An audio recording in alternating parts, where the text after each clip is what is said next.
And here is the Vegan's Almanac for today, the 29th of August, 2025. August 29th is Individual Rights Day.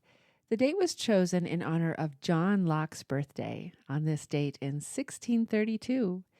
John Locke was a British political philosopher who championed the inalienable rights of each person.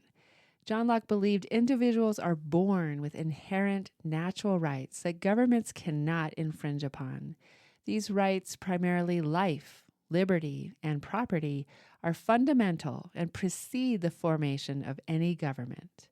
Locke's philosophy posits that these rights exist in a state of nature, and individuals form governments to better protect these rights, not to surrender them.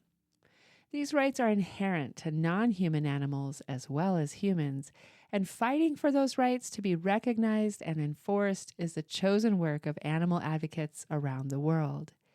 Animals also have the right to life, which is the right to exist and be free from arbitrary harm or violence.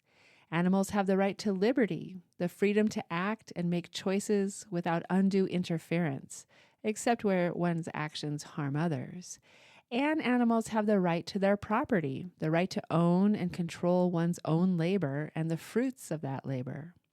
Locke argued that if a government fails to uphold its end of the social contract and infringes upon natural rights, the people have the right to resist and even overthrow that government. Animal rights advocates believe that non-human animals should be free to live as they wish without being used, exploited, or otherwise interfered with by humans. Animal rights are important because they represent a set of beliefs that counteract inaccurate yet long-held assumptions that animals are nothing more than mindless machines, beliefs popularized by Western philosopher René Descartes in the 17th century. The perception of animals as being unthinking, unfeeling beings justified using them for human desires, resulting in a world where farmed mammals outnumber those in the wild, and the vast majority of these farmed animals are forced to endure harsh conditions on factory farms. Animal rights advocates simply want to draw a clear line in the sand between animals and inanimate objects, which animals are so often considered by exploitative industries and the law. The Cruel Treatment of Cattle Act in 1822 was an act of the Parliament of the United Kingdom with the long title, An Act to Prevent the Cruel and Improper Treatment of Cattle. It is sometimes known as Martin's Act, after the Parliament member and animal welfare campaigner Richard Martin. It is the first known piece of animal welfare legislation in the world. The Non-Human Rights Project leads the effort to legally recognize certain animals as persons instead of property. This would grant them fundamental rights like bodily liberty and integrity, allowing advocates to represent them in court. Part of learning about animal rights is coming to terms with the fact that at this point, animals are mostly not afforded many rights at all. Animal rights activists envision a world where countries ensure animals a level of freedom and autonomy over their own bodies, their own lives. Here are some of the rights that the folks at the Animal Legal Defense Fund believe should be enshrined into law in the U.S.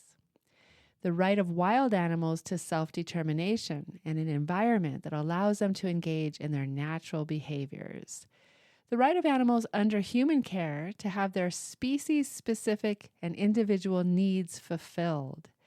The right of animals to have their interests represented in legal proceedings without impediments.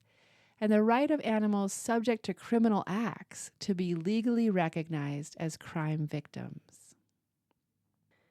And here is a poem for today, Liberty by James Whitcomb Riley.